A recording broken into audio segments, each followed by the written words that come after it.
All right, let's go ahead and get ourselves started. It's the Redbird Reboot podcast. Are you ready to get rebooted, Cardinals fans? He settles down, at least in the zone, and does not stop running. Blake Murphy. This is the identity for the Arizona Cardinals. The run defense is just horrendous, and it's been horrendous for the Cardinals for a long time. And Marcos Labrada. He's going to bring over his philosophy. It should make it better. Present the hottest NFL podcast from the country's hottest state. He should be turning around the logo. Actually, some breaking news we can cover here. This popped up just about, 6 minutes ago. It's Redbird Reboot.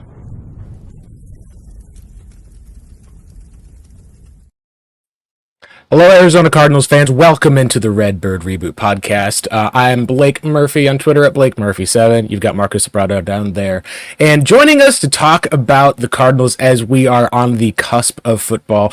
It's the Hall of Fame game. You're not going to get probably any starters, but football is officially back. We're bringing in EJ Snyder from the Bootleg Football podcast. We are excited to have you on, EJ. Excited that football is almost here. Happy to be back, and yes, it should be a national holiday. They will eventually make it one. It might not be all that worth celebrating because it doesn't sound like we're going to see a ton of starters, but it is a whole lot better than what we've had over the summer, which is nothing. Absolutely. Yeah, no, and then any sort of craziness as far as quarterback contracts, other pieces. This year for the Cardinals is a significant one. We're looking at least at a full season with Kyler Murray. They obviously have made some drastic changes to where they were at a few years ago when it comes to the weapons and talent around the scheme and coaching.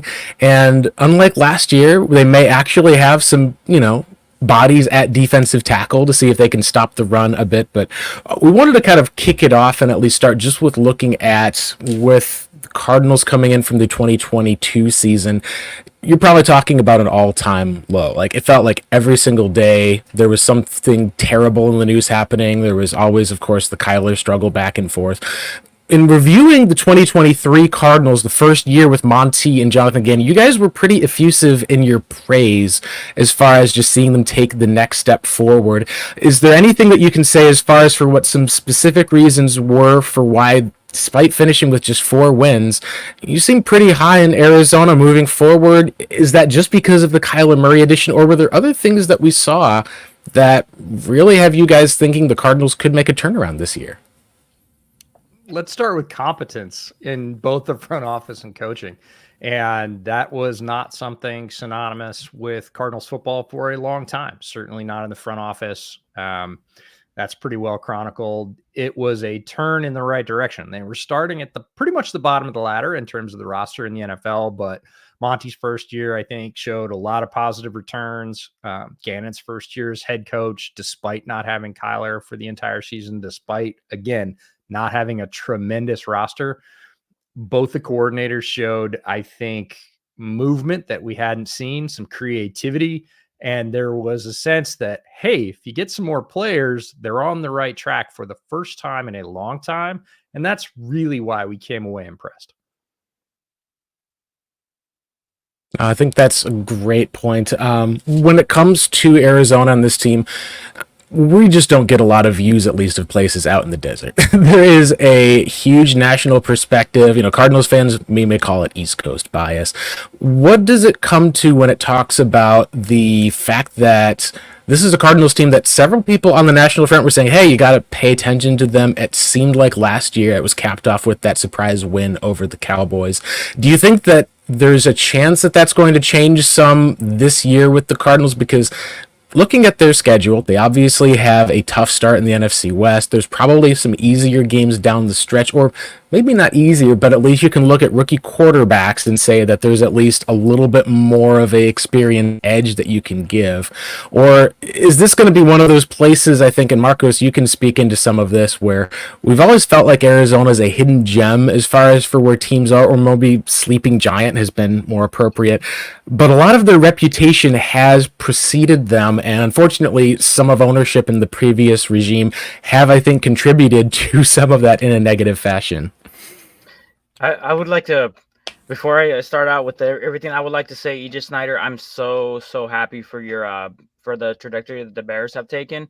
I honestly couldn't be, I'm dead serious. I The know. Bears have been like down in the drums when it comes to like quarterback and trajectory and stuff, and now they look like not only are they gaining up, but they like what they did in the first round was just magnificent. I couldn't even, I mean, if you see, if you ask Blake Murphy, I was really high on Roma Dunze, and was even telling myself if we end up with Roma Dunze, I want the Cardinals fans to know that that is a good player that we're getting. He's a good player.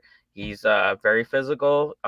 One of the best at contested catch rates in the NCAA, of course. Now in the NFL, that's going to be a lot different. But he still has strong hands. So just wanted to start out by saying, look, I'm congratulations to the trajectory of the Bears. Obviously, we won't know where that's going to go, but for now, we can tell with the personnel and the direction, kind of similar to what the Cardinals are going through. Because the Cardinals are also under a new regime and they're going on a positive trajectory. So they're kind of both on the up and up and stuff. You can feel good about the Bears, just like how your guys' episode went. By the way, Bootleg Football podcast is obviously the podcast where EJ Snyder and Brett Coleman. If you guys don't know about them, give them a listen, please. They do have a Cardinals episode, and you guys were really high on it. Yeah, the Cardinals, it's nice to have a breath of fresh air. I mean, I certainly understand that as a Bears fan. It's been hard to sort of gin up hope for the last 3, 4, 5, stretch it back farther number of years, because if you don't have a quarterback in the NFL, life is pretty tough. We'll talk about Kyler in a little bit, but when you don't have a front office, it's even tougher. And a lot of fans don't necessarily pay attention to that, but that is the building blocks of your team, whether it's the free agency decisions, who to keep, who to bring in, who to draft, and then how that front office meshes or has a handshake with your coaching staff is really important, because if you bring in players that don't fit the system, they're not going to look good regardless. And Arizona struggled with that for a long time. So again, going back to why we're hopeful about this organization, it's the change at the top in terms of a new GM and a coach that seem to understand each other, seem to be able to use players that they have in their system that are talented. Trey McBride's a great example. The change from him from year 1 to year 2, incredible. He was my TE1 coming out, but he certainly didn't look like it as a rookie. Last year, okay, that starts to be a guy that can play both ways at tight end, in the run game, in the passing game, really set the tone. And Arizona, despite picking up high in the draft for a long time, was not able to develop that talent. And that's going to sink your team over time. And it really did. That's why they were starting down at the bottom. But you see that positive change. You see the ability to do those things they couldn't do in the past. And that gives us a lot of hope.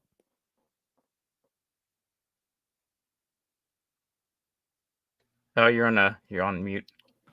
No, it's all good. At least, yeah, no, I agree. At least, Cardinals were in a complete rebuild. The Bears have essentially been an ascending team, and it's kind of unique. And where Arizona swapped out Rosen for Murray, and the Bears, it's now they've got a rookie entering in as their team's got playoff hopes and expectations. So, speaking of expectations, the expectations Cardinals fans had for Jonathan Gannon and Monty Ossenfort were pretty high going into this draft period, because they did such a great job of being able to manipulate, move around the draft, being able to even show effort on the field.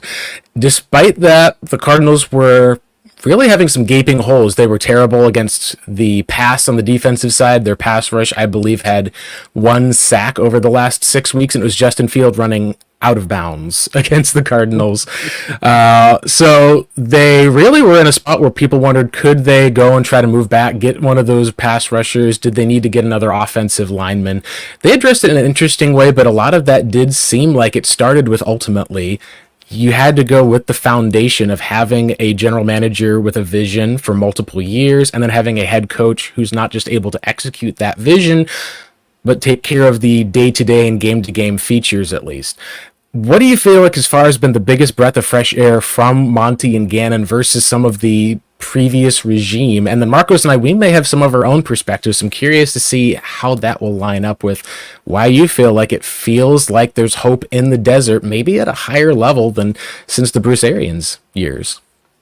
Yeah, that's a good point. Going back to the last time, people were really hopeful about the Cardinals. And Arians was such a strong coach that I think he could overcome a lot of what was going on in the front office. And that didn't happen with the last regime. With this regime, the coach doesn't have to overcome that. And that's a huge, boost if you think about it. It's just energy you don't have to spend. And the guys you're getting are lining up with what you want to do. There's that understanding. And you're going to need a couple of years from where the Cardinals were. But if you keep stacking wins, and the way Monty attacked the draft last year by trading down pretty relentlessly, stacking picks, giving himself the ammunition, understanding that this was not a 1-year thing where he had to make a splash and sell tickets, it was really refreshing. It was, hey, this is a kind of strip it down to the studs rebuild. It's not going to be done in 1 year. I need to have a longer vision. And that's something that's pretty rare in the NFL. It doesn't happen as often as fans think it does, because it is a what have you done for me lately league. I think Monty and Gannon both had the understanding that this was going to take at least a couple of seasons until it really started to roll, and acted as such, and have acted as such since they got their chairs. And that's, again, a different perspective from, it seems like, at times, Arizona throughout its history, going all the way back to like the 1990s, has really sort of grabbed for the shiny thing more often than not. Like, hey, this could make a difference. This aging veteran could make a difference. Hey, this one shot in the draft could make a difference, instead of having a sort of unified, cohesive plan. And that's what it feels like now. And I think that's what feels best. Yeah, I agree with you, especially with going for the shiny thing. It seemed like it was more short term, and this happened under Bruce Arians as well. It's more short term, like, hey, we can get this piece, we got this guy, he's gonna elevate us. And then what happens when he's already aged out, or like, he's going over the hill, or he's just like some sort of like a band-aid, for like whatever position that we're trying to like get stability at. We wouldn't address stability. That was something that happened every single year. It happened with our offensive line really egregiously, to the point where, especially because I'm an interior offensive line believer, that like when you get those guys, you get your starters there. Obviously, the tackles are very important, but in today's NFL, you really do have to block up front, and it goes with the run schemes, and it goes with the inside pass off protections with these stunts and whatnot. That it's really important to try to like get stability at that position. Not necessarily like a Pro Bowl, all pro player, just somebody who's stable. And Steve Keim, for some reason, just kept picking, or just like kept like signing or drafting 6th-round picks into those positions, throwing them out into the fire.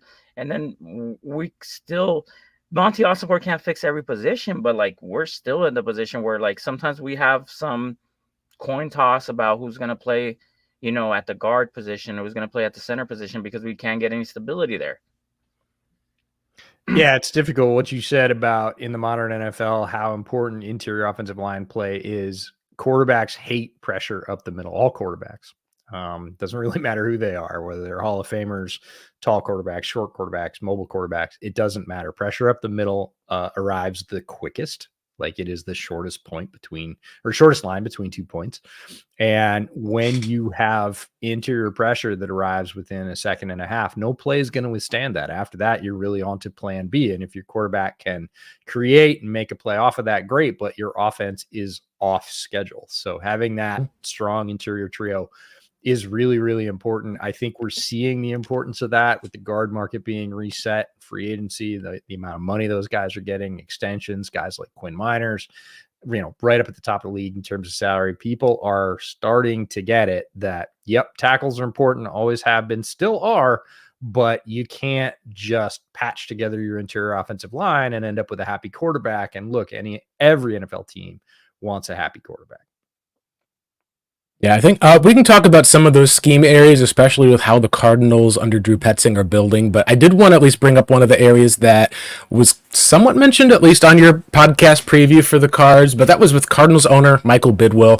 And as you said, the reputation essentially with what we can talk about was he's got a very similar reputation to his dad, who one of the stories that I remember hearing about ahead of time was player would get some socks, a hole was torn in the socks, and instead of replacing it, Bill Bidwill would be like, kind of on your own to have to replace all of that, and a lack of money and a lack of funding and a kind of general cheapness is something that has been associated ever since.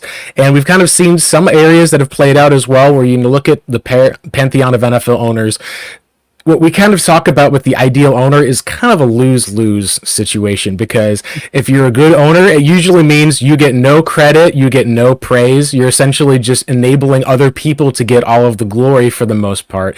And you're almost looked at as kind of an anchor hanging down on a team. But at the same time, like, with how our country is structured, leadership does start at the top. And what we've at least seen is since the change from Bill to Michael, there's been always at least change within the Cardinals, that we saw them have the Super Bowl appearance. We saw them kind of become a more, at least competent enough NFL franchise. And then all of that seemed to crumble in 2022. What's kind of been the narrative that nationally people have had with Michael? And we can talk about maybe some of the things that we've at least seen locally, some of the other stuff maybe that people are or are not aware of behind the scenes. But what's kind of some of the narrative that he has, and how can he change that? Because I think we can all agree, when he changes some of that narrative, that changes the narrative for this Cardinals franchise, I think, in general. It's true that leadership does start at the top. It's also true that a lot of fans don't, for the most part, care about owners other than if their football teams win. When they are egregiously bad, certainly, and they make headlines that are super terrible. I'll point out Daniel Snyder as a guy that seemed to just, with good reason, attract a lot of negative ire. He was not a great owner, not a great human being by all accounts. And that's when fans kind of care. Other than that, if the team is winning, they like the owner, they think it's good. If the team is losing, no matter what steps the owner has taken, good or bad, they don't like the owner. And that's just the fickleness of NFL fandom, and also really not caring about, for the most part, billionaires, because you have to be a billionaire to own an NFL franchise. And even within that, as you said, there are levels. There is old school family money, and then there is high level corporate money. If you are, the Walton family and you own Walmart, like, you have a different level of financial ability and availability. If you are Jerry Jones, if you're Stan Kroenke, you are at a different level than some of the old school family owners, and they are not on the same playing field. I know they seem to be to NFL fans, but they're not. In terms of the national narrative around Bidwell, it hasn't been great. I think more negative things have come out. And again, depending on whether or not you care about that as a fan, like, owners are going to own her. They run by their own set of rules.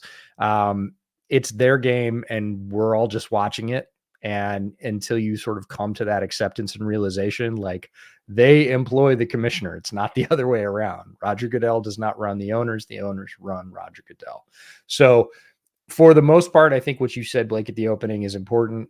If an owner can sort of stay out of the limelight in any way, positive or negative, be solid behind the scenes, that's where that narrative is going to change. Support the organization, support the GM in a way. They certainly have to write the checks, and that comes from not only the salaries for coaches, staff, players, obviously, is the big one, where people kind of will start to assign that cheap label. If they can avoid getting that tag, support the GM and stay out of the limelight in any other way, it's probably the best case scenario towards positive progress there. But it's one of those things. It reminds me of offensive line play in some ways. You can do great stuff 90% of the time, do something stupid 10% of the time, and that's the time that folks are going to focus on it. You have to be very consistent, and you got to basically stay away from that negative stuff that comes out in the press. Support your team in the ways that owners should. Good owners should write checks and stay out of it for the most part. Hire the right people, write them checks, and then stay out of it. That's probably the best path. Whether or not Bidwell takes that path, we'll see. It's his prerogative. He owns the team. Yeah, it's obviously been uphill battle with the Cardinals and the Cardinals organization and the owner, and obviously with all the stuff that has come out, like personnel wise, with the departments and stuff, and instances of harassment, and unfortunately that being the case, like those type of headlines, when they reach out, it brings down like a fan base and the organization and the trust. So just like you mentioned, and Blake mentioned it, of course, at the beginning, like, good owners stay away and they don't get talked about very much. But they do the right thing. And with, EJ, with your experience with like teams and like, looking up like, the positive and negatives of every team, that is the one thing you guys always do touch on when it comes to like ownership and stuff. And you guys do talk about how, good owners are the ones that always trust their guys. They're like, here's a check. I'm hiring to do what you're going to do. And you're going to like, I'm going to trust you to do it. And of course, there's the bad owners who just micromanage. Carolina Panthers, David Tepper. But yeah, sorry. But yeah, you have those situations where like they can kind of meddle too much in the affairs of something that they should not be meddling in. Yeah, typically and I see that case. Yeah, I know. And that's the whole thing, I think, too, is one of the things that we all have talked about for the most part that we've at least seen thus far has been, one hand, the Cardinals have been cheaper right now in the last couple of years. I think part of that is a combination of being honest about the rebuild. Like if you went in and spent like you're going to win the Super Bowl with the 2023 Arizona Cardinals, then you're going to be probably looking at down the line a huge deficit, which is part of what Monty Austinfort inherited, part of why they cut DeAndre Hopkins in 2022, because they realized we need that cap room in 2024 more than we need another wide receiver to pair with Marquise Brown in a year in which we're probably not going to win a whole lot of games. I think part of the extensions of Keim and Cliff being paid off still by the organization, I think, has left the last couple of years of having to reset in a much bigger way. Cardinals, I think, are probably not going to spend until next year. As you mentioned, they do have, I believe, like the second most amount of cap space for the most part.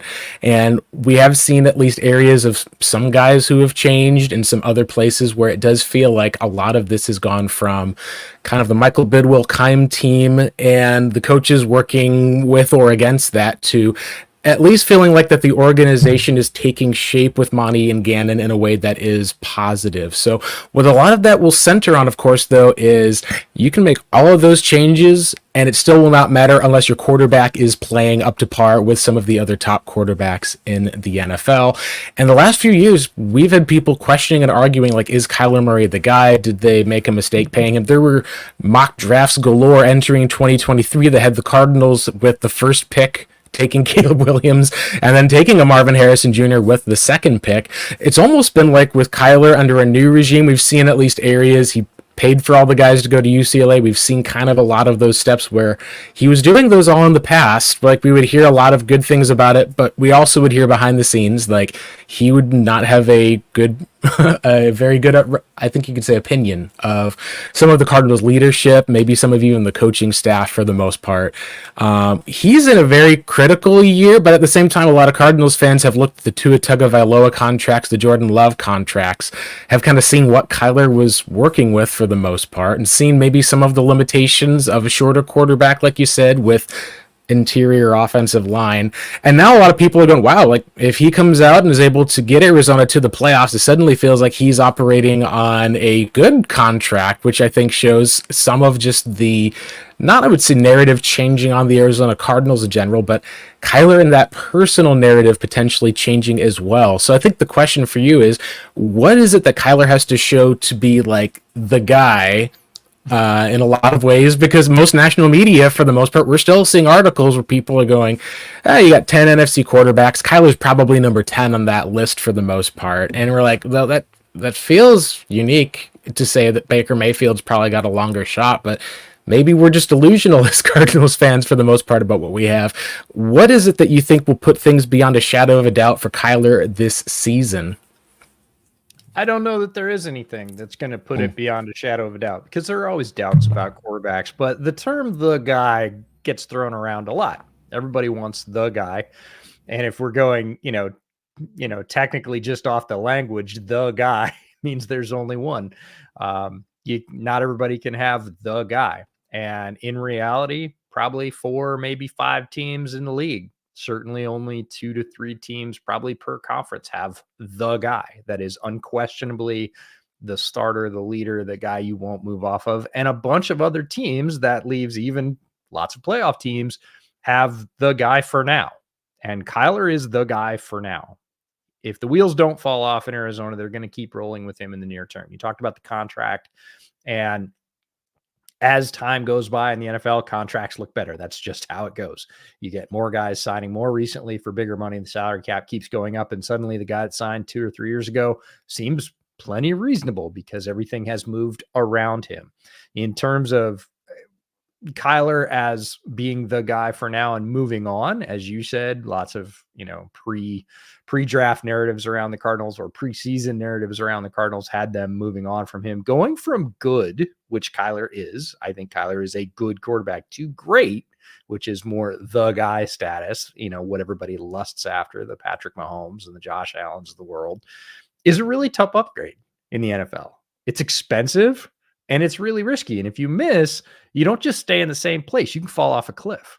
Like if you take a swing and it's not the guy, and in fact turns out to be worse than Kyler, and you spent all the draft capital and or money to go get that guy, and it doesn't work out, you can sink your franchise for a good 3 to 4 years financially. That's the poker game that NFL teams play with quarterbacks. So Kyler, I think you're right, is in a pivotal year. I think it's a more fair assessment. He has better coaching around him. He has more players around him. Austin Ford has restocked the roster in a way that Kyler certainly hasn't seen in a few years. So I think it's a more fair assessment. But again, that label of the guy, is he the guy that everybody's just going to clearly say, no, we're not moving on from? I don't know that there is anything this year. He could play really, really well. He could take them to the playoffs. He could even win a playoff game. Does that mean he's the guy? I think people will still have some reservations, but that's okay because that's the reality for most NFL teams.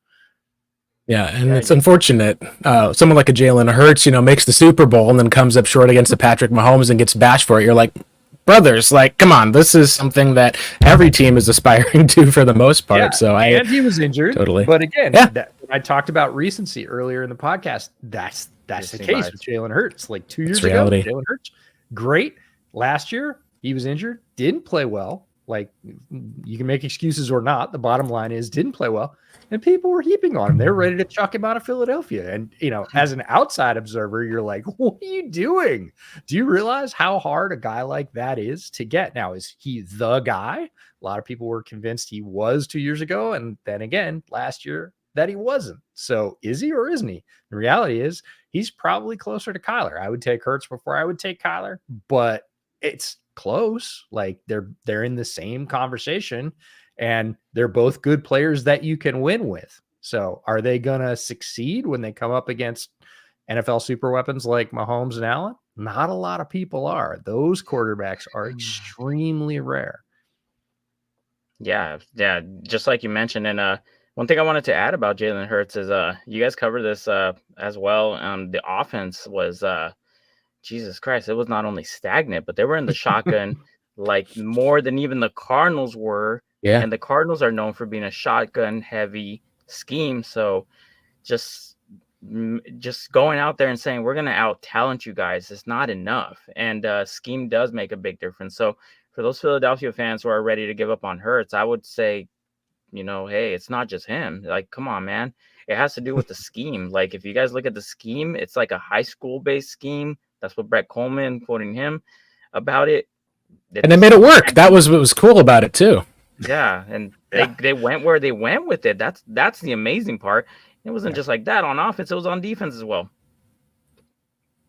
Totally. One of the things also, speaking of the Eagles, and this is why we have to tie back into the Eagles, is because that's where the Cardinals head coach and Jonathan Gannon came from. We saw also the lack of Shane Steichen came over. Arizona took on a fully different approach from what they'd been under Cliff Kingsbury. With Drew Petzing, what we've seen, at least from last year, has been complete diversity in the run game. Perhaps the most diverse run scheme we've seen outside of a Stefanski, or as far as what the Detroit Lions were able to run last year, which was just absolutely incredible. The offensive coordinator in Drew Petzing, this is a big year for him because last year he was having to take kind of chicken bleep and try to make chicken salad out of it. And they still finished with 7th overall in rushing, I believe, as you mentioned. They invested into Paris Johnson as well as kind of being able to go out and bring in a few veteran players for the most part and then have some young draft picks behind them. We really saw that with James Conner be able to have essentially a team that was going to run the football, was able to use bootlegs and kind of make things a bit easier for the quarterbacks off of play action. It reminded me some of how the Seahawks with Russell Wilson were able to make things work with a shorter quarterback. And it did start fundamentally with that interior offensive line. But at the end of the day, this is kind of the year where now you're looking at Drew Petzing saying it's not just going to be we run the ball with James Conner, throw the ball to Trey McBride. Because last year, the Cardinals, you knew what was coming, and you still struggled to stop it. They just weren't able to stop anyone on the other side of the ball. With this year, what do you think as far as with Arizona's offensive scheme? Could we see some changes, and how does that fit into a modern NFL, especially as we're watching in these first few training camp practices? We're like, that's a lot of 13 personnel that they're trotting out there. They were super high in 13 personnel last year. Seems like with the addition of some rookie and Tip Ryman, that's going to improve. And I think the question is that going to be where the modern NFL is going? And is that something where we could see with Drew Petzing, does that production increase this year for Kyler Murray with him calling the plays? I hope so. I really like what Drew Petzing did in his first 2 months, I think, as offensive coordinator. I think a lot of people weren't looking necessarily. Kyler wasn't back. Nobody was really expecting the Cardinals to do very much. And there was some really cool stuff that Petzing did in the first, 6, 7, 8 games last year that I thought, ooh, that's cool. That's different. Again, give him a little more horsepower, which again, Monty's gone and gotten in terms of more offensive line help, more depth in the running back room. And now he's also got receiver depth as well. Like he goes out and gets a Marvin Harrison Jr., which is not something the Cardinals had in any estimation last year. A player like that is going to change what you can do on offense. So I hope Drew's run game continues to evolve with those other high quality pieces, but I want to see the pass game evolve too now with a full season of Kyler and hopefully a full slate of passing weapons. I want to see that balance because, again, we've seen really creative run games out of offensive coordinators in the NFL and a lack of a pass game, and they haven't been able to overcome that. Greg Roman is the guy I'm talking about very directly here. I want to see Petzing pass game now that he has literally a super weapon at receiver take similar strides to the run game. And I want to see the run game continue to develop and diversify because he was, like you said, calling a really cool run game that a lot of people weren't paying attention to. Yeah, and the passing game, like we said, the Cardinals were, I believe, 30th overall in passing yards last year, despite being 7th in rushing. We really got to see, at least down the stretch, what a number one wide receiver had looked like in the past when DeAndre Hopkins came and joined the Cardinals in that 2020 season. We really saw the passing offense at least take a step forward from 2019. We also saw it kind of tap out. The Cardinals then tried to kind of patch up their wide receiver 2 position over the next few years with a Rondale Moore, with an Andy Isabella, who I liked, but then looking back and seeing some of the issues, there were a lot of areas that he just wasn't going to be able to be more than probably like that small, like out of nowhere slot that you're paying cheaply to. And he was very quickly outdone by Moore and especially Greg Dortch, who is one of the players we can talk about with the weapons. But on the defensive side of the ball, you were just kind of looking and praying was essentially the area that you were talking about. The Cardinals, they finished last in rushing yards per game in the 2023 season. And this is factoring in the Denver Broncos, who had 70 points scored on them and were just like a wide open sieve throughout the year. Arizona just was not capable of having the guys up front. They had bad luck, I think, for some of their starters, but they're also trotting a guy in off of the street because the guy who was going to be starting is out. And then you got Dante Stills is just looking around where is everybody else around me? They at least have gotten and addressed some of that this season, but we also saw from last year, Nick Rallis actually put together solid game plans. There was very unique times that he did. One time you're looking at his team, he's got nothing but linebackers on the field. There's one defensive lineman down there. And you're like, oh, this is him putting his best pass rushers on the field, putting the quarterback into raid. We saw them have to burn some timeouts at times because he was just kind of doing the same sort of thing of throwing stuff at the wall. And he didn't have a James Conner on his team or a Paris Johnson with a Trey McBride. He's kind of having to get a lot of that done with a Buda Baker playing in this 2 safety deep zone for the most part that a lot of NFL teams are running. And it really seemed like over the season we got to kind of see they were working from such a talent deficiency now. They've added some bodies and some pieces. but it still feels like that's the weak point of the team ultimately. What do you think as far as for what we'll see from year 2 with Petzing and what we've seen from this defense, which honestly was kind of surprised Marcos and I. We thought we were going to see more of this 4-3 type of looks, and instead they kind of kept a lot of these heavy linebackers and then really were just throwing stuff at the wall for the most part. Sometimes it stuck. Other times you're like watching Jamar Chase go off for 200 yards in a game. Do you think that year 2, the Cardinals defense can do enough to where the offense, which we're expecting to be improved, is able to see a similar leap as well? It's a great question in terms of the symbiotic relationship between both sides of the ball, offense and defense. If you're getting boat raced, it puts pressure on your offense. It does. You have to go out and score points and not threes. You got to get sevens. If the other team's going out and throwing up a touchdown every time because your defense is just paper thin, it changes what you are able to do or what you have to do on offense. So they do support each other. And the defense was rugged last year, but not effective. And I think you're going to see more of that in year 2. I know that's not what Cardinals fans really want to hear, but they don't have the horses yet. They have more horses than they did, but they still don't have the guy. And you need more than just the guy on defense. You need, at least 2, if not, Richard Dent's rule of 3 for pass rushers. They're not there yet. Have they patched some of the holes? Yes. Can they be better? I think they can, but Rouse is still going to have to be creative and throw stuff at the wall. If you're going to get pass rush out of the group that you have right now in Arizona, it's a tall order. They need some of the guys to do it consistently, but they're going to have to do it with creativity and just flat out effort some of the times. They're just going to have to will it to happen. And even with that, I think you're looking at a mid-pack ranking for Arizona in terms of pass rush as a best case scenario. I would love a mid-pack ranking if that ends up being the case, right? And it could be enough to support a solid offense, right? Again, if you're not getting boat raced, if you're slowing people down, if you're having some wins on defense, some explosive plays, getting the other offense off schedule some of the time, once or twice a quarter, cool. Like, that's great. That can be enough if you have a good and solid offense. And that can allow the offensive side with Petzing to play a more varied and diverse game and call their own game, not call from behind, call to catch up. So there's still going to have to be creativity. Yeah, they've added some horses. I like the Justin Jones signing. He had a bunch of TFLs last year. That can put an offense behind the sticks. But does Justin Jones threaten offenses? Not in the way that you want to typically in the NFL. Now they've invested a draft pick in Robinson. Let's hope he develops. He's a really interesting player and will certainly help. He's also a rookie. You're picking up what I'm putting down here, which is you're still going to have to be creative. You're still going to have to move guys around. You're still going to have to put guys in the best possible situations, and they're going to have to play flat out, and that might get them to the middle. Yeah, I 100% agree with you. I think last year, Cardinals were a quarters heavy team, so that's the reason why a lot of our structures were too high.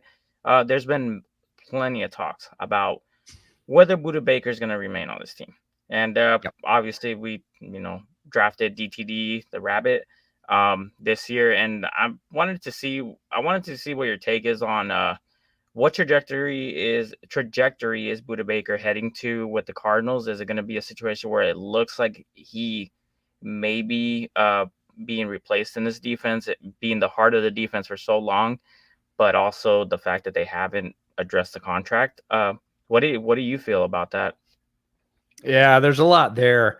If we're talking about Jadrian Taylor Demerson, also known as Rabbit, love the player. Got to interview him at the Shrine Bowl. Great kid, great player, very capable player. Was super high on him coming into the draft. When we start talking about words like replace with a player like Buda Baker, we're talking about a 2-time All-Pro, a 6-time Pro Bowler.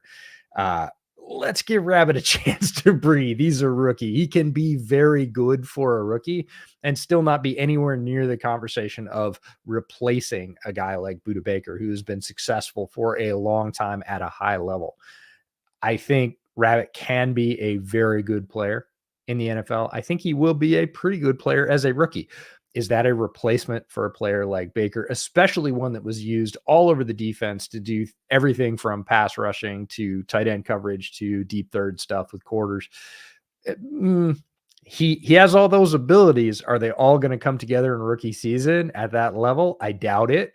And let's just keep those expectations fair for a rookie coming into the NFL who is very talented, but not sort of try and make him into a Hall of Famer immediately.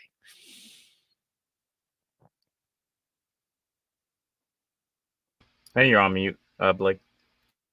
Sorry, I think it was just bang angry word I was covering up at least with news that Justin Herbert's going to basically be out for a couple of weeks or so with an injury diagnosis, which of course is just like Chargers and their health at least. So I don't know. No, but anyway, this is a unique spot too for the Cardinals. So many of their players on the defensive side, and even some of the guys like a James Conner, are in the last year of their deals or are on 1-year deals. It's really just going to be a rookie-heavy sort of team. Like even with adding a Mac Wilson last year, when the Cardinals saw Kaiser White go down, they like went from being like bottom 5 against the run to just being worst against the run for the most part. It'll be interesting to see who are some of those guys who will step up, at least like we mentioned with Jones being here for a little bit of time, Bilal Nichols.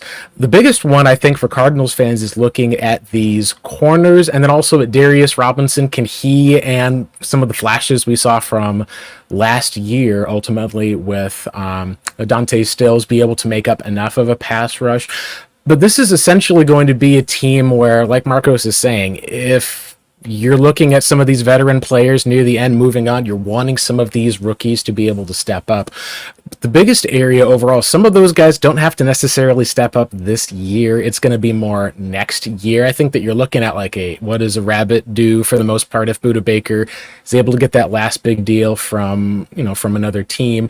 What does it look like for how Max Melton plays? Does a Garrett Williams step up? The one player that we know we have to be able to talk about that has to step up is going to be the guy they took at 4th overall in Marvin Harrison Jr. We've already seen in some training camp highlights him just getting a massive amounts of separation, just looking completely smooth as a receiver. This is one of those aspects that I think you and your co-host Brett talked about quite a bit in the episode of how Kyler and a wide receiver 1 is more of a fit based on what Arizona runs. And you talked, and maybe you can share a little bit with some of the viewers and our listeners, for those of us on the podcast, how Arizona didn't use as much pre-snap motion, how we've kind of seen for the most part that having a guy just kind of entrenched as the X outside is really something that we've seen Kyler have throughout his whole time in the league. For positive or a negative, that's something that seems like it's going to be with the Cardinals to stick with. And how do you think that fits as far as, are we kind of like, I think the word Gen Z would use is like saying, instead of delusion, they'd say like Delulu. Like, we're looking at least at him as a guy who could he threaten Anquan Bolden and some of those rookie records. There's a huge history of great wide receivers out here in the desert. Is that something where we're a little bit just too optimistic on? And I've seen some fantasy football people have him drafting him as the wide receiver 9, which I love Marvin Harrison Jr. And even I'm kind of wondering if we need to tamp down a little bit on some of that hype train, which quite frankly has already left the station, is cruising full speed ahead. We'll start with MHJ. He's a tremendous player. I don't think you need to tamp down the hype train. He was picked where he was for a reason. He is one of those guys that was, a runner out front from the pole. Preseason All-American rankings, and didn't do anything to tamp that down. It's hard to maintain those kind of expectations in college. He's so good. I think he can easily go over 1,000 yards as a rookie, and if he stays healthy. And that's not as common as you think. Like last year, Puka was the only rookie to do it. 2 years ago, there were 3 guys that did it. That was Olave, Wilson, and Pickens. Like, it's not a common occurrence for a rookie to go over 1,000 yards. I absolutely think that with the focus that's going to be placed on his role in the offense and his skills, how ready he is as a player coming into the league, that he's one of those rare guys that could do that. So on to the second part of the question about whether or not Kyler really operates more differently with a truly defined number 1 who can dominate and win. He does. He has throughout his career. That's been a thing that he seemed more comfortable with. And the motion is the same way. Some quarterbacks like a clean picture pre-snap, not a lot of things moving. Some quarterbacks take advantage of that motion to diagnose defense and to hopefully put their offense in a more advantageous position. It really is preference. Aaron Rodgers famously is a guy that was on one side of the fence prior to Mike LaFleur showing up in Green Bay, did not like motion. LaFleur said, nope, this is the way of the future. I'm going to teach you. Aaron said, no way, and was sort of begrudgingly dragged along and then went, oh, this is how it works. Cool. No, I'm in. So he's one of the, I'd say, rare quarterbacks. Two MVPs, I will say, at least probably would argue that maybe LaFleur knew something at least that was going on there. No, for sure. LaFleur is a tremendous coach. And, but Rodgers is probably one of the more rare quarterbacks that has had great success on both sides of that fence. Other quarterbacks are somewhat set in their ways, and they like it how they like it. And some offensive coordinators are like, cool, I want to put you where you're comfortable. Other offensive coordinators are like, no, I'm going to make you uncomfortable because I think the other place is better. We'll see how motion develops within Petzing's offense, but my guess is you'll see a lot of static looks. Kyler seems comfortable in those, and he is going to be more comfortable with more weapons, especially high-level weapons at receiver. There's no quarterback out there that doesn't like his guys getting open and getting separation. He's going to see a lot more of that with Marvin Harrison Jr., and all those things should add up to the Cardinals' passing attack being having a lot more teeth than it did in previous seasons. Another one thing that I wanted to add about Aaron Rodgers, and this is interesting. When I found this out, it blew my mind. But Aaron Rodgers does not like testing the middle of the field. He's almost like historically just an outside of the numbers type of quarterback, and I found that very interesting because I would have never thought somebody who was able to have better vision over the front of the offensive line, where the guards and centers are, that they would try to stay away from the middle of the field. But he hates throwing over the middle of the field. He hates testing over the middle of the field. And a lot of his offense looks just kind of like Kyler's. It looks like a U. So obviously the red is on the outside, shaped like a U, and then the middle's all blue and dark blue and stuff. Yeah, I think truly testing the middle and working there is less common than NFL fans think it is. A lot of people think that there's just as many quarterbacks that work the middle of the field just as much as they do the outside of the field, or even more. And those quarterbacks are pretty rare. Guys that don't test the outsides or like working the outsides, outbreaking routes, for the most part, there's just less risk. There's less mess. There's less bad things that can happen on tips and overthrows. If you're outside, if you have a true out from an outside receiver, basically it can get undercut. That is the bad thing that can happen. And other than that, it's on you and the receiver to make that happen.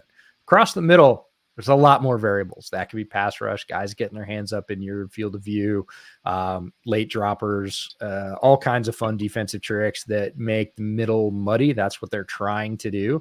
And there's just more bad stuff that can happen. So typically quarterbacks are not going to throw in there at the same rate that they throw outside stuff in general.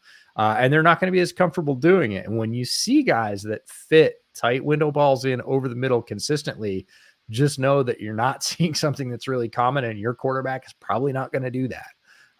When you see some of the throws that Brock Purdy makes, people say system quarterback over and over again. He's not a system. Yeah. All quarterbacks run a system. He runs that system better than almost any other quarterback can. That's why, Shanahan stopped looking, but a lot of those throws that he fits into tight windows over the middle is not typical stuff. And a lot of people go, oh, my quarterback can do that. Yeah, they can, but they don't. They don't typically at the same rate. So a lot of those heat maps of passing offenses that you were talking about look similar. I know it's been a point of contention, certainly in the NFC West with Russell Wilson for years. Oh, he doesn't throw in the middle. That's true. Kyler a little bit. Sure, he was more comfortable working, again, down the boundary to D-Hop. And Aaron Rodgers, same thing with Devontae Adams. If he could get that, head bob, one-step fade to the outside, he was great at that throw. They were great at that throw. So why not? It's certainly less risky than throwing, I would say, short to medium across the middle. You do see a lot of in-breaking deeper routes. That's a different thing entirely. At one point, that's one-on-one at some point, and you're just giving your guy a chance. But that sort of 0 to 15 to 18 yard middle depth is a place where a lot of quarterbacks just don't operate all that often. Yeah, Well, it's very different, I think, at least also with shorter quarterbacks like a Kyler Murray we've seen over the years. There are sometimes that they will have talent that goes over the middle that does super well. Like we can even point out to this last year, there's a couple of different tough catches over the middle that went to Trey McBride, some that went to Greg Dortch. And you're like, okay, physically as things go, you probably couldn't get as much of a gap between some of those. And I think a lot of teams are looking at being able to find ways to essentially take away what you do well and force you into some of those negative spots and situations. And that kind of turns into the talent versus scheme type of approach. Like how much of it is you throw to Trey McBride because he's one of those guys who can get open and make those tough catches, and how much of it is that your scheme essentially is having to run the ball up the middle, force linebackers and safeties into some of these different areas, which all of a sudden now you're like, all right, you're going to have to choose between a safety or a linebacker because McBride, who can block, all of a sudden, at least now he fakes the block and is able to slip out. Who's going to be covering him?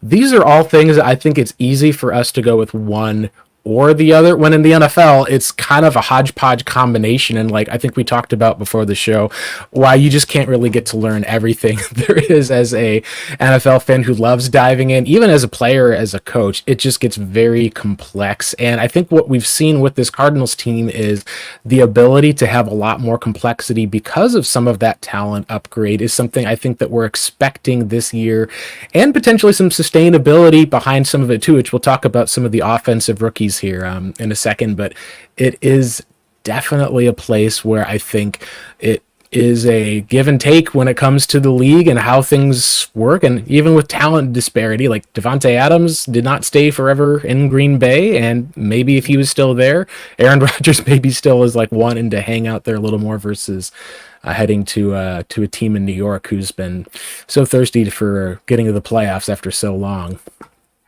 Yeah, and one of the things that I feel like the front office did for Kyler Murray, and I've echoed this time and time again, the reason why they wanted to get somebody like a Marvin Harrison Jr. was because that strengthens that opportunity for the boundary throws to be at a higher success rate.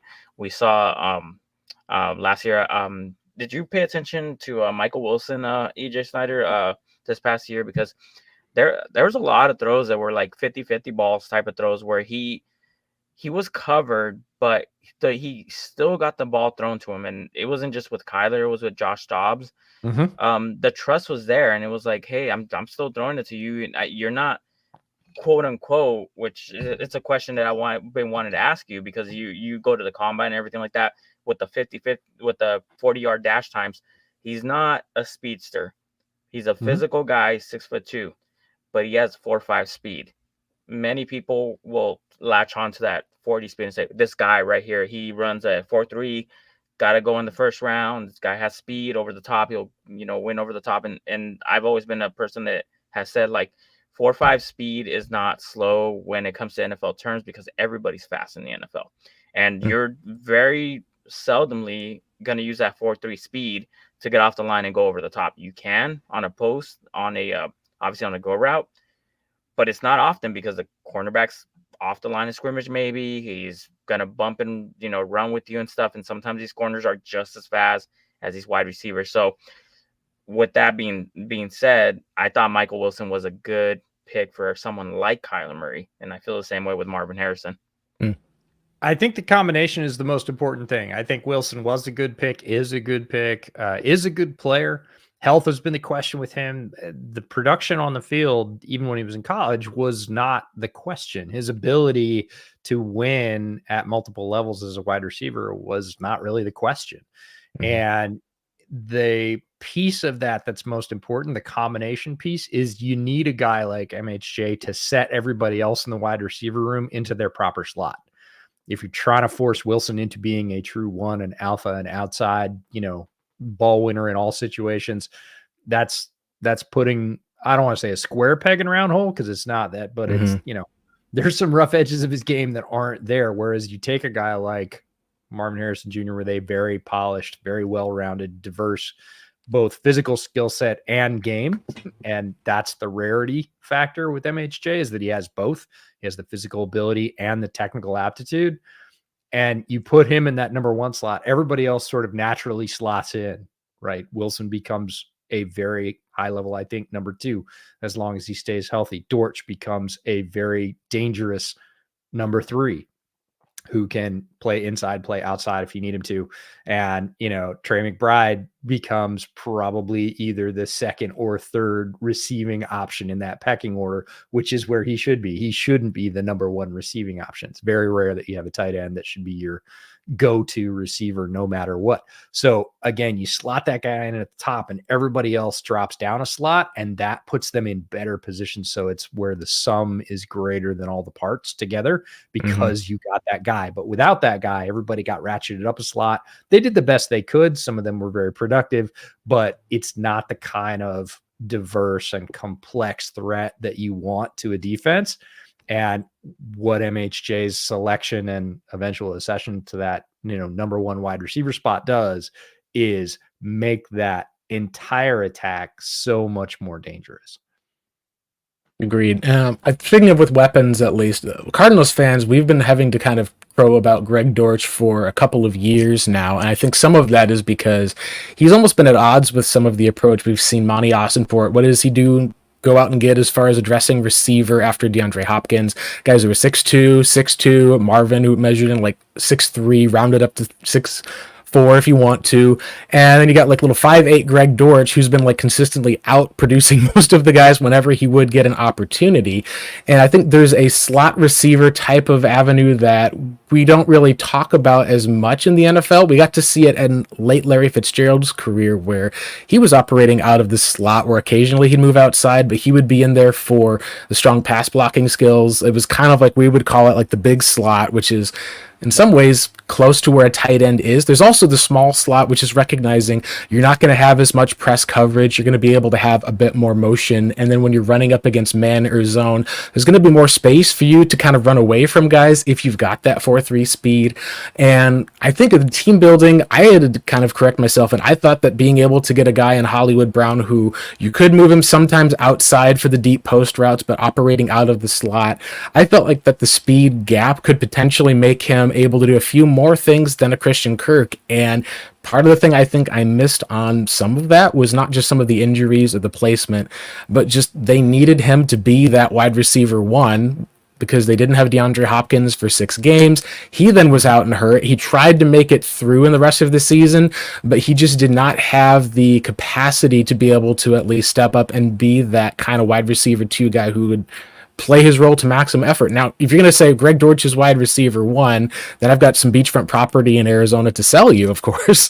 But being able to see, like how you said, the role and the slot, there is kind of this talent and I would say even vision identity that now seems to be fitting better with Amani Austin for it than it was with the previous regime, which in some cases it was bad luck. You didn't get to see DeAndre Hopkins play for the vast majority of the last 2 seasons. You didn't get to see Hollywood play for the last 2 seasons. And you didn't get to see a comprehensive offensive game plan that really probably maximized the skill set of some of those players. How do you feel like now when it comes to with Greg Dortch and some of what I think people have looked at him as, we've said he's probably a big fantasy sleeper because everything that he's done for the most part said that he probably is going to be producing more than his ADP. At the same time, we're also wondering, I mean, if they tried out week 1 and Zay Jones is suddenly going to be like their starting slot guy with a mix of a bunch of tight ends, then maybe that's the same sort of I think someone called it like with lighting the Dortch. Sometimes you got to tamp down on the expectations just because he is that small slot guy that's goal is to be able to get open, break a few tackles.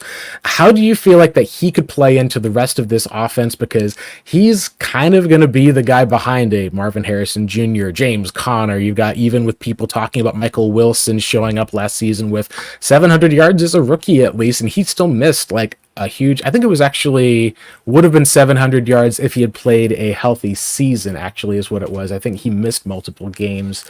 How does he fit into this equation ultimately? I think it's the fact that you're going to see single coverage because, like you said, he might be the 4th option. He might be the 5th option. Even if he's the 3rd wide receiver, he might be the 5th option. And that's a good thing because he has typically won his one-on-one matchups. And that's a chess piece for a guy like Petzing to use in certain situations. Is the overall production going to be huge? No. If you have 5 or 6 good options, there's only one football. You're dividing touches amongst all those players, but they could be really impactful. And we see players around the NFL who have a high impact and a low number of touches. And Greg Dortch is lined up very well to be one of those players because he's going to see a bunch of single coverage. If you're looking at all those targets, you're typically not going to be doubling or even sort of 1.5 players responsible for a guy like Greg Dortch. And some of those times he's going to get mismatches. Some of those times Petzing's going to be creative. He's going to line him up in the backfield and option him outside, and you're going to get a linebacker on Dortch.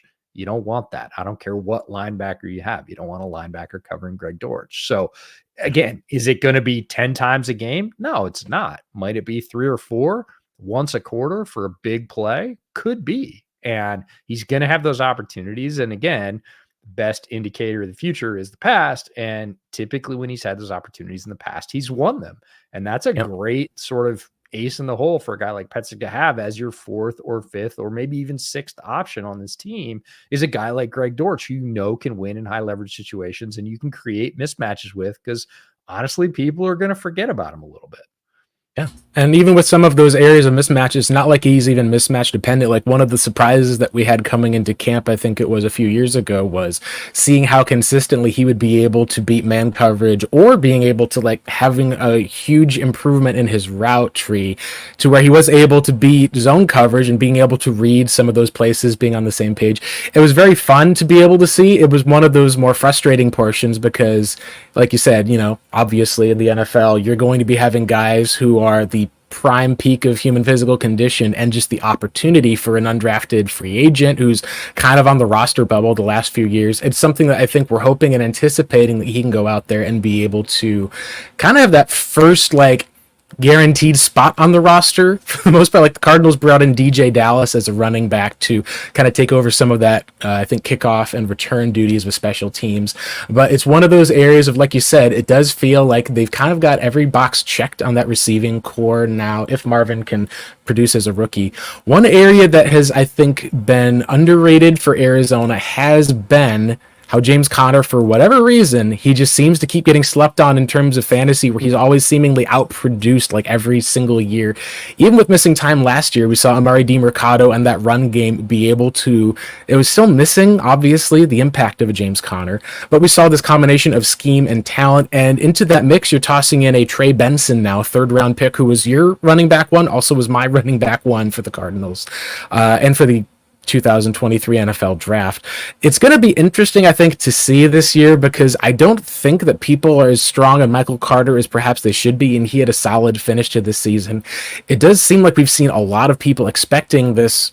James Conner's not going to be this top-end running back. Trey Benson's going to get a lot of those snaps, and it's been really interesting because in Cardinals land, we're kind of feeling maybe not the opposite, but we're like more bullish on James Conner and looking at Michael Carter as maybe that steep sleeper that you're forgetting about. And if James Conner, God forbid, has a significant injury, perhaps then you would look at the type of a Trey Benson stepping up, like easy comparisons, like the Chris Johnson helping with the Cardinals team in 2015, and then David Johnson went out and won people fantasy championships, fed families, whatever you want to call it, for the next 2 seasons at least.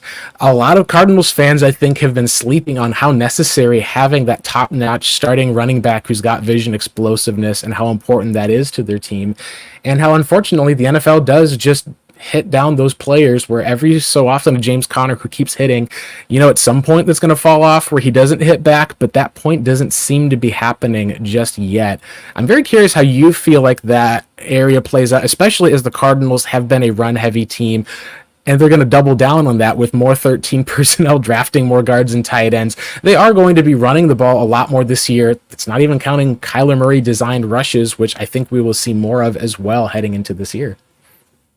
Yeah, the running back room for the Cardinals is pretty interesting because Connor has, I think, exceeded expectations in the desert every year that he's been there, and he just keeps doing it.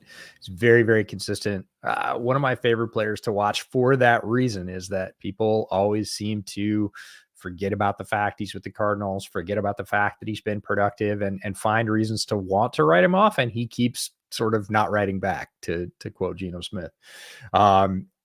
Connor's fun and he has the trust of Petzing. He is going to get the bulk of the carries, but Benson brings a different element. He has speed that Connor could only dream of. And he is a rookie, but again, as Connor ages, both in terms of physical age and number of carries in the NFL, which is kind of like dog years, it's nice to have a guy like Benson who you can give a bunch of carries to, and a guy like Carter, right? Again, you've got more diversity. It's the same thing we talked about with the running back or with the wide receiver room happening in the running back room. So Connor, I think, is still going to be RB1. He's still going to get all those tough yard carries because he's exceptional in those situations. But in between the 20s where you've got a little bit more space and you're going to spread some people out, I think Benson is going to be a nice sort of thunder and lightning complement to not only take carries off Connor, but also give you explosion in the run game, which all offensive coordinators are looking for. It's not just about, hey, we got 3.5 yards every time and committing those plays like it used to be in the NFL. You still want efficiency out of those run plays. And Benson is the guy who, with 5 or 6 carries, can give you 1 or 2 of 20 plus yards. And that's a regular ability for him if you look back at his college tape. So it's a great addition for the Cardinals to give him even more diversity in what was a fun running attack, but also take some of the load off Connor so he can continue to be effective and hopefully stay out of the way of one of those injuries. Yeah, I was really excited when I didn't really study the prospects this year. But Trey Benson really caught my eye, especially as that first pick in the 3rd round. A lot of people would say that we did do a reach on that, and I would say the guy is very talented in this type of running like scheme that has succeeded the way it has, which is crazy because this is the only type of running scheme that we can run with somebody who can commit to putting somebody under center. And Kyler Murray not being comfortable being under center, at least they're running. They're running from under center. So they're adding that bit of like that playbook, that bit of scheme that'll allow us to be able to like run more variations of whatever we want to run from an under center look. And then of course expanding to the shotgun type of run plays and whatnot. So that guy really did catch my eye. I have a question about like when it comes to the offensive line. So the Cardinals made an interesting sign, a free agency. And so we obviously, we dropped DJ Humphries. Mm-hmm. We moved Paris Johnson to left tackle, which I would want to know what your thoughts about that is as well. And of course, we signed, I keep forgetting what his name is, Williams. Looking at Jonah Williams. Yep, yes. Jonah Williams. And infamous part of your podcast, honestly. It was the one spot where it's like, everything's going great for Monty Jonah. Oh, and I was like, oh, that's perfect time that we can talk about some of this at least, because that's something as Cardinals fans, we are excited to bring in another veteran tackle that's not going to be, a rookie starting or another draft pick. But a lot of people otherwise nationally have been questioning that move for Arizona and the money that they paid to him for the next 2 years too. Money's tough for offensive linemen in free agency. You're always going to have to overpay. That's what free agency is about. Folks are more expensive. If you draft and develop, you can stay out of that cycle, but a lot of teams can't. And so they need to throw money at the problem to try and make it go away. Not sure that Jonah Williams is going to make your problems go away. He's had a very checkered history throughout his career in the NFL, came in with a lot of hype, didn't live up to it, and has had some very rough seasons at tackle. So I wouldn't pin a lot of hopes on Jonah Williams coming in and solidifying that particular piece of your offensive line. Yes, he's going to be out there. Yes, he is experienced. Putting bigger expectations on him than that, you would be bucking the trend of how his career in the NFL has gone, quite frankly. Yeah, and that's one thing I think that will be interesting to see, because one of the areas I felt like is like, what does a success pattern look like? Why would Arizona go out? And I do think that schematically, one of the areas that I did notice when looking back, and this is reviewing the Bengals last year, was that they had went from Joe Burrow to Jake Browning, and the offense seemed like that there was improvement in several different areas. And one of the things in looking back that I thought was interesting was a lot of that seemed to center around Joe Burrow and some of the, maybe you can call it air raid philosophies, but there was a lot of times where he would be in empty, where the Cardinals under Cliff Kingsbury were very similar. One of the things that we remember in the very first year of Cliff in 2019 was they went in empty so often and weren't using their tight ends into block or spreading teams out. The offensive linemen were complaining. It took the offensive line coach going to Cliff, and we actually got to see them work in a bit more with Max Williams, and they kind of created a role that then we saw when Zach Ertz came into, and now it's kind of laid the foundation for a Trey McBride, which has been having the ability to help or being able to put some guys versus being able to stand up in isolation.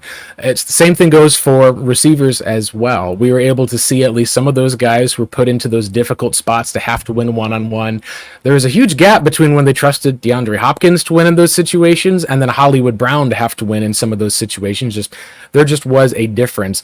Do you think that moving Jonah Williams out of a team which, being honest, last year, Joe Burrow's lack of ability to move because of the ankle injury, I think that it impacted where they weren't able to run as many bootlegs. They weren't able to put tight ends on the line because of how he had to play the game.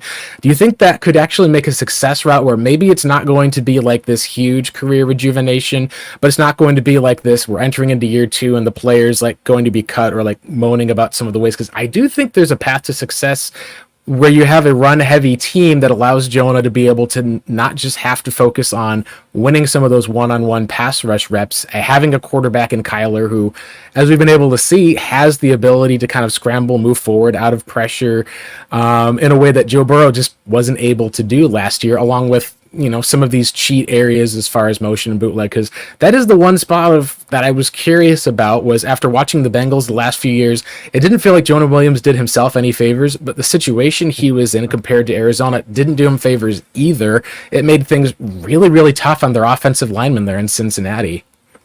I would agree that Burrow likes empty. He likes being able to see all of his targets, have them all out in patterns, and pick the right one. That does put a lot of pressure on 5 offensive linemen to hold up against multiple threats. That being said, what you said about Jonah Williams sort of not helping his own case is also true. So I think if Petzing's smart, he's going to line the tight end up on Williams' side a bunch. Kyler, yes, can get out of some of those less than favorable situations better than almost any other quarterback in the NFL. But the flip side of that coin is he creates some of those. He runs himself into pressure with all that motion. So I think there will be wins for Jonah Williams where he maybe lets some pressure in and Kyler makes him look good. There will also be some plays where Jonah Williams thinks he's got it locked down. Kyler ends up running out behind him and Jonah's like, hey man, I thought you were over there. You ended up over there. It can be very difficult to block for a mobile quarterback. Yes. So, again, if the Cardinals approach it thinking, hey, we can leave Jonah Williams one-on-one with most pass rushers in the NFL and have a great level of success, they're in trouble. So I think they probably went into this knowing, again, that they had money that they had to reserve for next year. They weren't going to go all in this year for that spot for the, essentially the second tackle. And I think they're going to be reasonable about that. There will be some good returns. Do I think that scheme is going to cover up what Jonah Williams can't do well? Maybe a little, but certainly not all the way, because there are plenty of losses that were just on him. And that's something it's always just the case of, like you said, there's a certain number of offensive linemen who are like that type of player. There's a reason why Monty Austinford traded back up to get the likes of Paris Johnson in the hopes of getting one of those guys. When it comes to some of the sacks and pressure, it'll be interesting as well because Kyler doesn't take nearly as many sacks as Russ. I think he's also aware of how that can degrade your body. There's times we saw him would get down and slide or would be able to run away. At the same time, like you said, there are times where when you're a shorter quarterback and having to have those vision, it's kind of a quarterback and team together. Seeing how he progresses, as well as other times where we saw Petzing move the pocket. The other one that's curious, I think, will be this year's rookies and then entering into next year, because we've already seen Marvin Harrison Jr., if he ends up playing out at least what we expect to be, and we've seen him lined up into the slot, which for Cardinals fans, you wouldn't think that's a huge deal. But for those of us who are looking at DeAndre Hopkins on the left side of the line for 3 completely years straight, they moved him in one game, I believe it was, into the slot against the Saints in 2022.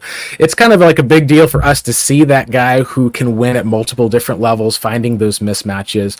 And so then it comes down to, is your offensive line going to be able to stay healthy where he can kind of be able to see, I guess the ceiling for Kyler Murray has seemingly always been capped each year, whether it's by having some of those injuries, questions about weapons. It's a big year. Some of those other draft picks that we saw on the offensive line, and with Tip Ryman, who was a pick that I really appreciated and enjoyed because of recognizing not just the athleticism, but seeing that there is the less rawness than people think of the passing game, while at the same time you're not bringing him in there to be your Trey McBride because you have that guy. They also brought in two offensive linemen we want to wrap up with in Isaiah Adams and Christian Jones. We're going to see John Gaines potentially at least play a role this year while they're fighting for roster spots, but do you feel like that's kind of the future for the Cardinals? Or like with Christian Jones, it felt like you guys were higher on him. He was taken in the 5th round. I believe that you guys had at least thought he'd go in day 3, as did I. And Isaiah Adams was the one that I was a bit surprised by because I thought they were going to look at a center potentially. It's going to be interesting to see how those play out. What do you think about some of those linemen? Because one thing that we'll say that we're effusive in our praise about Monty Austin for is he will take some of those positions in offensive linemen and tight end and some of those earlier, and that's where I think a lot of the modern NFL has been going.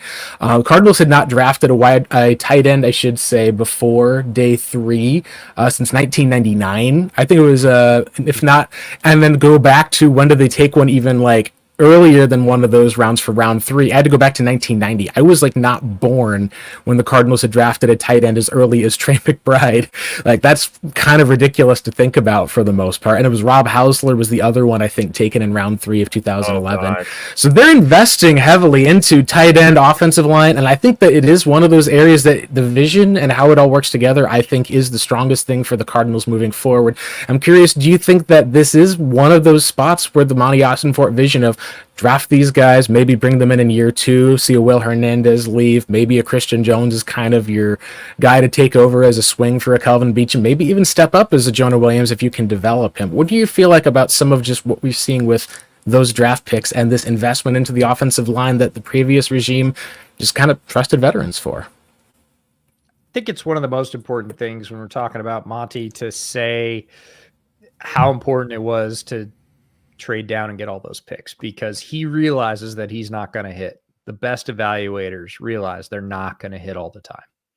And it's, people call it a shotgun approach or whatever. It's lottery tickets, right? And he's got more lottery tickets. It's not just a crapshoot. People say the draft is a crapshoot. No, it is a low return exercise, but it is not a crapshoot. You don't just, throw a dart at a board. But the more tickets you have, the more chances you have to be right, to follow your board and say, hey, this is an area we need help in, generally on the offensive line. We're going to take a bunch of swings. We're going to take some swings up high. We're going to take some swings down low. And we see a value, a guy like Christian Jones, who maybe fell a little bit more than some people were predicting he would. Like, if you can develop that guy, and again, it's the handshake between the GM and the coaches saying, hey, do you like this guy enough that you want to work on him? And that's guys from the previous regime. That's guys from the draft as well. Talked about John Gaines. John Gaines is a dog. Physical measurements, not all that great. He's a dog. I know some guys that were on the UCLA staff when he was there. That guy is a dog. Like, he can find his way onto the line. He might this year. Can Christian Jones do that with a year worth of development? Maybe be the right tackle of the now, just like we said about Kyler. He's the guy for now. Could Christian Jones be the right tackle for now to replace Jonah Williams next year?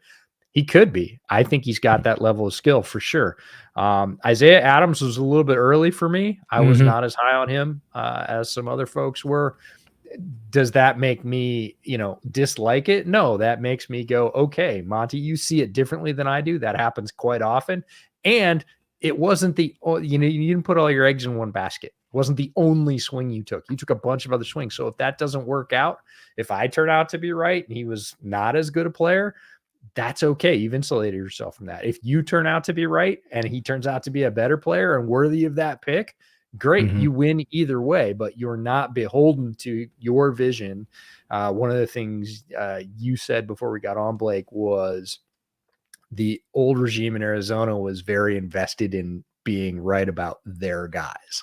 Yeah. Monty believes he's right about his guys, but he's not taking the approach that that's the only approach to success, right? I'm going to take multiple swings, multiple bites at the apple. If I turn out to be right, great. If I turn out to be wrong, I got 2 or 3 guys behind him, both in free agency and the draft. We have options here. We're going to continue to develop all of them. We're going to insulate ourselves against injury a little bit. We're not going to be beholden to, hey, I only have 4 or 5 picks. I got to hit on all of them, which isn't the likely scenario. Instead, I've got, 12 picks, and it's because I traded down last year because I was honest about the spot my team was in and my roster was in, and I took a reasonable approach to do that. Yeah. They did sacrifice, obviously, one of my favorite defensive players I've scouted in a long time, of course, to do so, but that's just kind of part of how the NFL is. The most important position on the Cardinals for this year to succeed, I think, is going to be their cornerback spot. You talked a little bit about how you would have switched Elijah Jones and Max Melton. I was more just relieved watching the draft because it took me a little while to be able to recognize that I liked a lot of what I saw from Cooper DeJean, and when I started digging into it, there's a little bit more stiffness and like some other health stuff that popped up, and I think a lot of people were talking DeJean, McKinstry. Kwame Lassiter was an Arizona Cardinals player for quite a while, so his son being drafted 1 pick ahead of Arizona was tough. He I know, didn't have the best 40, but as far as character, as far as for like the ability to make plays, that 3-cone obviously is top-notch. I was actually a fan of them taking Max Melton, but maybe it was more taking Melton instead of some of those guys, since they traded back on some of those players and took someone. And I think that when you're looking at some of the places with him and with Jones, it felt like it was one of those realistic areas where I felt like that the premium you have to pay for some of the athleticism is, and the size is one of those things that we see in the NFL with cornerbacks, because I think that Melton, at least you can see there's raw talent. They're probably putting him at least closer to where a starter, and they'll kind of live and die with some of the early gains. Jones will be really interesting to see how that plays out, because his spot on the roster is probably going to be either cornerback 3 or cornerback 4, and they're going to be doing a lot of trusting of Garrett Williams, who last year was taken in the 3rd round. Some people wondered if he hadn't torn his ACL, if he could have gone somewhere early on day 2. They bring in another cornerback in, at least off of the free agency in, and this is where I'm like having to remember at least Sean Murphy Bunting, last name. Yeah, I just have to remember. I was like, it somehow has to do with me. So, but what do you think of some of the corners that they've added? Because last year they essentially went in with, this is going to be a make or break it sort of year for the guy that they traded up in the 4th round for, who had all the athletic measurables and was ultimately cut by the Cardinals. And so now they're really depending on a lot of these rookies next to Murphy Bunting and a year 2 player in Garrett Williams to essentially be maybe the reason why the Cardinals will be not down and having to throw the ball a ton versus being able to run the ball on teams by trying to get up and get an advantage. What were some of your thoughts on those cornerbacks, and part of why you liked Jones, despite maybe being a little smaller, ahead of Arizona's Max Melton?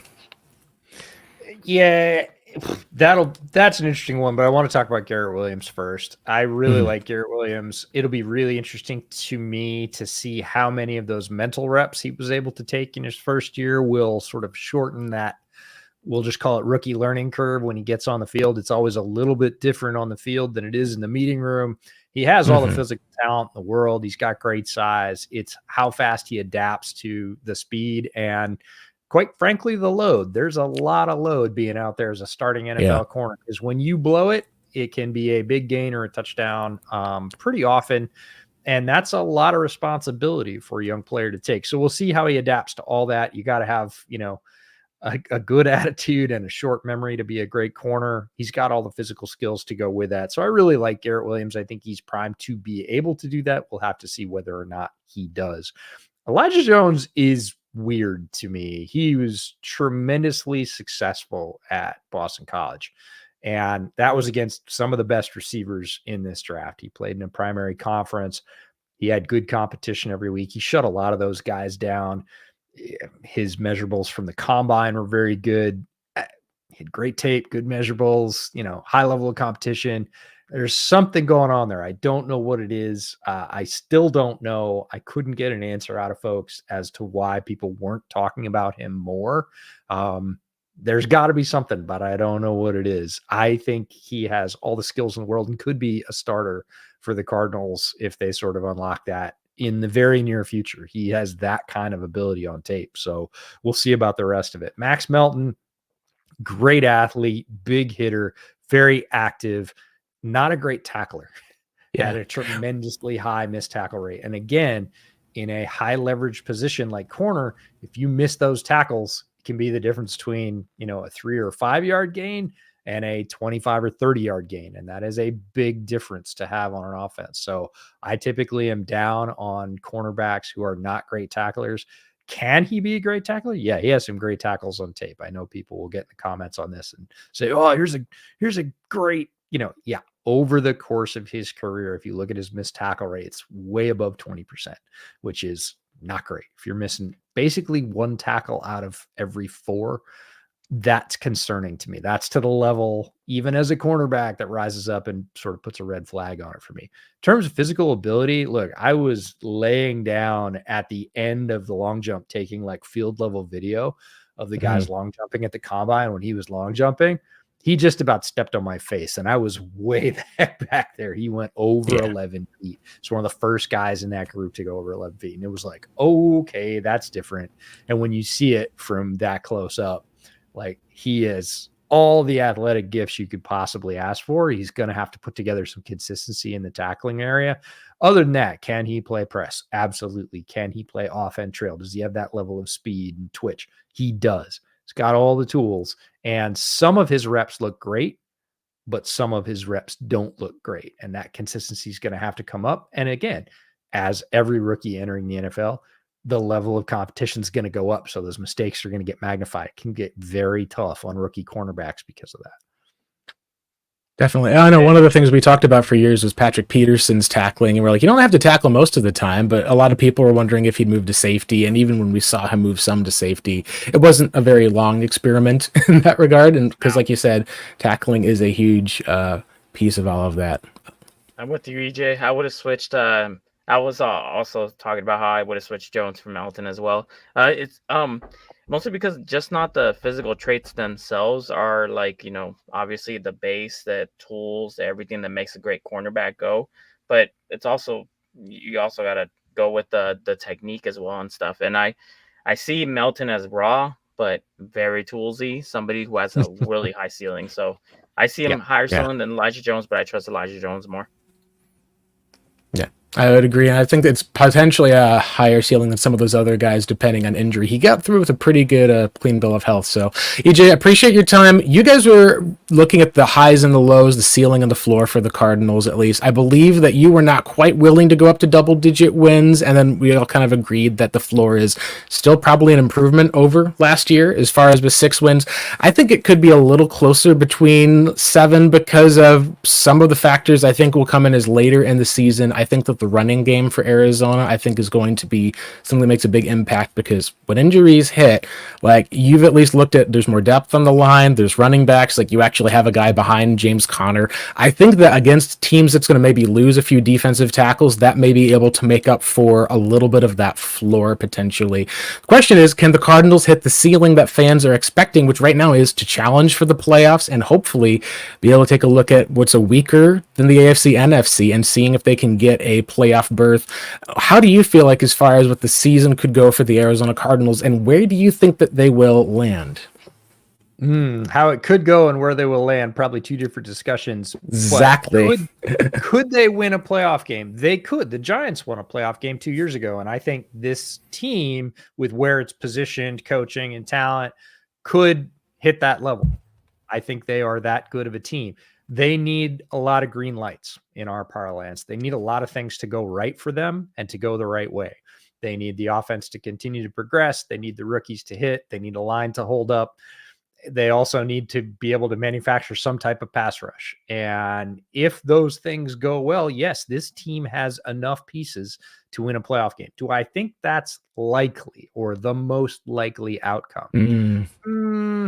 I think that's touchier. I think that percentage is a little bit lower. Again, with where Monty and Gannon started, this roster was in the can. It was one of the worst rosters in the NFL, and it takes a while, and they are building it. They have more guys this year than they did last year. They're going to have Kyler for more of the season than they did last year. There's a lot of positives here. They are going to take steps.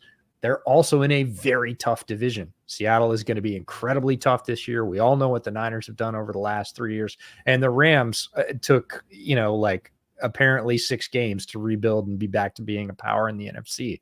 So when you have a division like that, it's very difficult to rip wins off. Like, it is just tough to win in the NFL, period. Now, is Arizona going to surprise some folks? They are. They're going to be a plucky team that competes, doesn't give up. You saw that down the stretch from this team. That was one of the most encouraging signs, as the players are buying in to what the coaches and the front office are starting to lay down as the new direction. If players don't do that, you don't see that kind of effort down the stretch. You did see that kind of effort. So they're going to be in games. They're going to take some maybe that they quote unquote shouldn't on paper. Is that all going to add up to them being, contesting for the division? I don't see it this year. I think they're a little short on horses for that. Could they sneak into the playoffs? They could. They just need a lot of things to go right for them this year. Next year, with another good draft and another sort of year of progression, like you said, a lot of those rookies moving into more prominent spots, this team will be very different. We might be having a different discussion, but for this year, it's an outside chance. They absolutely could. Stranger things happen in the NFL every year. Do I think it's likely? Probably not this year. I think they're maybe still a step away. Yeah, all things even. They went 0-6 against the NFC West last year. Some of those games weren't close. Granted, they probably should have gone 1-5, but Matt Prater at least got the memo about, making sure Marvin Harrison Jr. got onto the roster for the most part. So if things go awry for another NFC West team or two, I think that's there. But obviously, we just want to look at things, not to say that you're banking on someone else's failure, but trying to look first at your own successes. EJ, it's been a pleasure having you on for the most part. Why don't you go ahead and shout out where some of the viewers and listeners are able to find your podcast and the rest of your content now that the NFL season is upon us. The team previews are over, and we've got a lot to look forward to. Yeah, 3 times a week we'll be on Bootleg over on the YouTube channel. So look up Bootleg Football on YouTube. You'll see everything there. We'll have Monday morning recaps.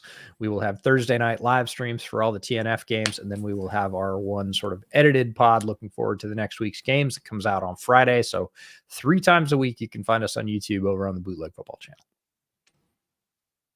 Awesome. Again, thanks for having us. Thank you for having you, EJ. Let's go ahead and for Marcos Labrada, we'll sign off there. My name is Blake Murphy. This has been the Redbird Reboot podcast.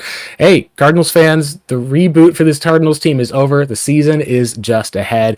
We got to log off now. Talk to you guys on the other side. See you guys.